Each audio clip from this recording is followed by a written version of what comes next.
I just learned my very first French dish. This is a beef burgundy or a Boeuf Bourguignon. I know, thank you very much. But in order to learn a French dish, one does not simply look up a French recipe. No. I earned this one. Let me explain. Hey guys, I have a little bit of a confession to make. Despite my enormous love for cooking and eating, I have somehow managed to thus far completely avoid one of the biggest culinary arts on the planet, which is the French cuisine. That is unacceptable and that is about to change. I'm standing in front of the airport right now. I'm going to Paris for the next 2 days and I need your help. What should I try there and what should be my very first French dish? Go!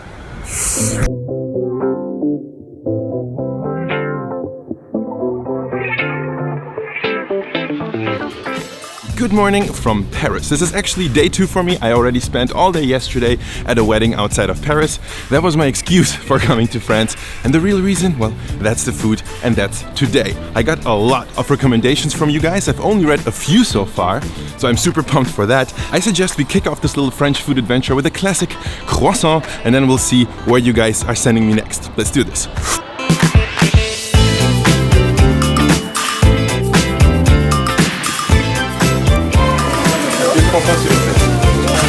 Merci beaucoup. Bonjour, Baguette et Parrisien. So my French is catastrophique, but that certainly didn't stop me from getting my very first proper French croissant. Let's see what's inside. Look, if this doesn't qualify as croissant perfection, I don't know what does. And it crisps and crackles all over the place. Credit where credit is due. This croissant is from Maison d'Isabelle and I got the recommendation from Alex French Guy Cooking's incredible croissant recommendation video. Enchanté.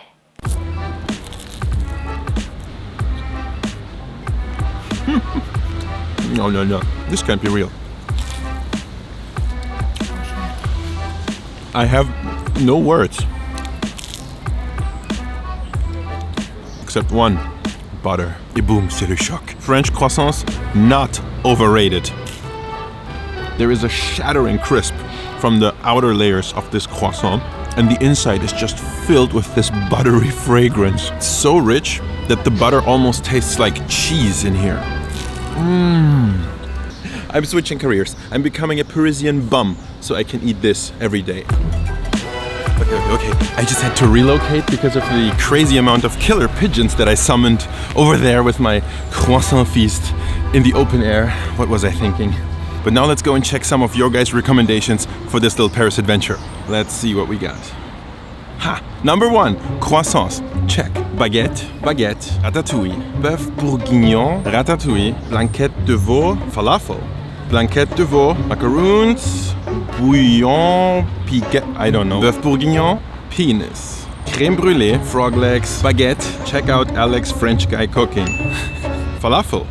What's with the falafel? Boeuf Bourguignon, snails, French onion soup, French tacos. What is a French taco? Baguette, Boeuf Bourguignon. Anyway, I have an idea. Let's go.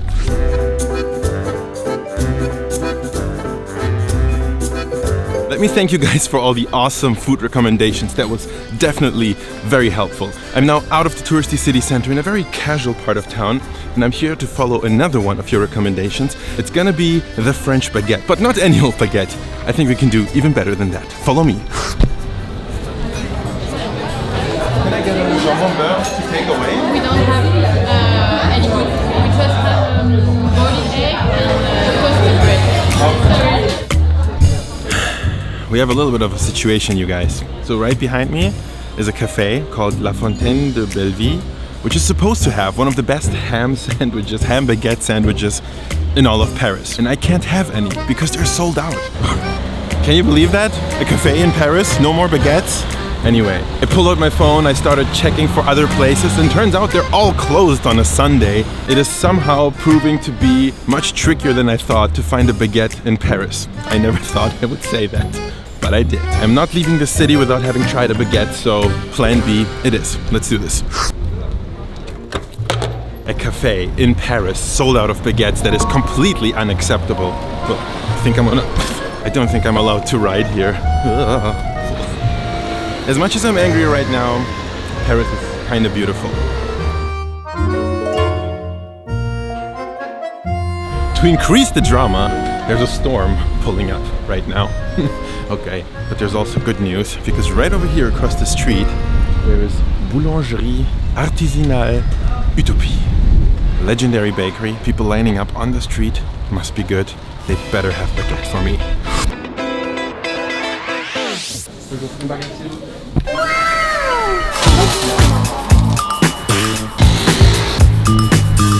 Almost freaked out there for a second because somebody in front of me actually bought the last baguette, but they had more in the bag. So now I have this. And I'm a food culture expert, so I know how to do this like that. How am I doing? French? Salut friends, this is Andong, ready for a baguette in Paris. I've baked a fair deal of breads in my life, and I can tell you this was done by somebody who knows what they're doing. Enchanté.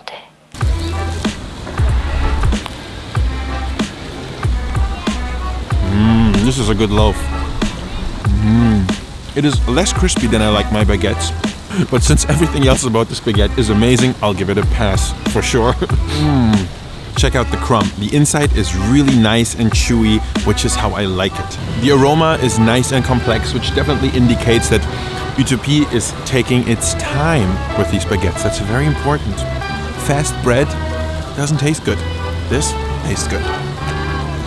Okay, so this baguette is about as good as a baguette can get. That was hard to say. I still feel a little bit frustrated because I didn't get the jambon beurre I was craving, but you know, we have the good ham back home in Germany, so I'm already planning a little bit of a personal vendetta, but that's for another time. Right now, let's go back into town, meet my girlfriend Clara, find a cute little bistro, and at last have a proper French meal. Let's do this, guys.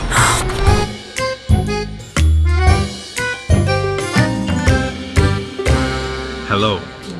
Hello. Say hi to Clara. She's been on the channel before. I don't know if you remember. Sometimes. Yes, they remember. You're my #1 troll. Yes. No. No? Tastes like bread. Just bread. Cheers. The only thing I've had to eat today was a croissant and a bite of baguette without anything. And what That's about kind of sad. I don't think you did much better than me today. Well, I had a croissant and an eclair, so I think I did. We really need some proper food. And in a proper bistro. Bistro. Oui. Yes. Let's start this off with, what else could it be? The snails. Escargot. I'm glad that Clara speaks French, otherwise I would be completely lost here. And you see, they're served in these like tiny little cups filled with butter, I think. Butter and garlic. Absolutely ridiculous. Over here we have sea beam tartare. Tartare? Delicious. French sashimi, right? Shall we start with the snails? Yes. Okay. Ready? Yes. Wait, I dip it in some more butter because I think that's the only way I can tolerate this. Cheers.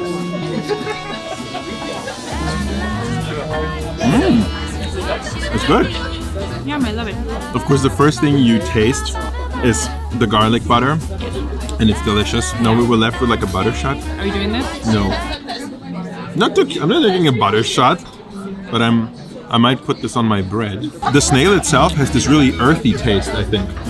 Should we try one more? Yes. And there's one more. A bit squishy, but then there's like some texture that you have to bite through. A nice bite. Creamy sea beam tartare. It doesn't really have a lot of taste. Let's cleanse the palate. I love palate cleansing. Boeuf Bourguignon. Yes. Fais attention parce que la cocotte. Ouais.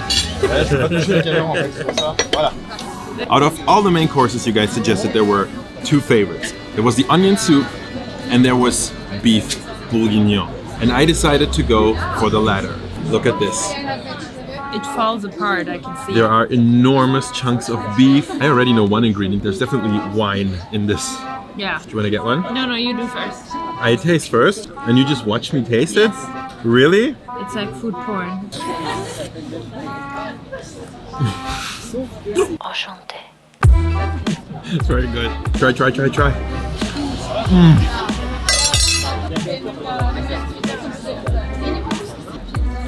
really good. It's really hot. Let me get a spoon of that broth. Just broth. Oh.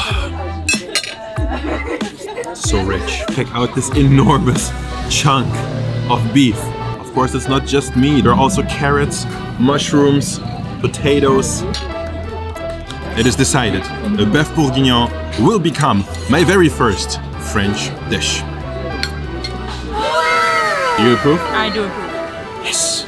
I'll be honest with you, I was a little bit turned off by French cuisine before, not flavor-wise, but in terms of its culinary standing, it's very chefy, you know? But this trip definitely helped me to open up a bit, so without further ado, here is my take on the classic French Boeuf Bourguignon. We begin by rendering down some bacon bits in a bit of olive oil until nice and crispy. Remove them and use the bacon fat to brown some beef. This will be a slow cook, so feel free to use a tougher cut of beef. Set the meat aside and then using the same delicious fat, sweat an onion, add a bit of garlic, a few chunks of carrot, saute for just a few moments and return your beef and bacon. I'm adding an herbal bouquet with parsley, thyme and bay leaves, and now we deglaze with, yes, an entire bottle of red wine. This is French food after all, and if you need to, add a bit of water until it just covers the beef. Try to use a Burgundy wine or a Pinot Noir for this dish. Yes, a Burgundy wine for a Beef Burgundy. Very professional advice indeed, but it's good.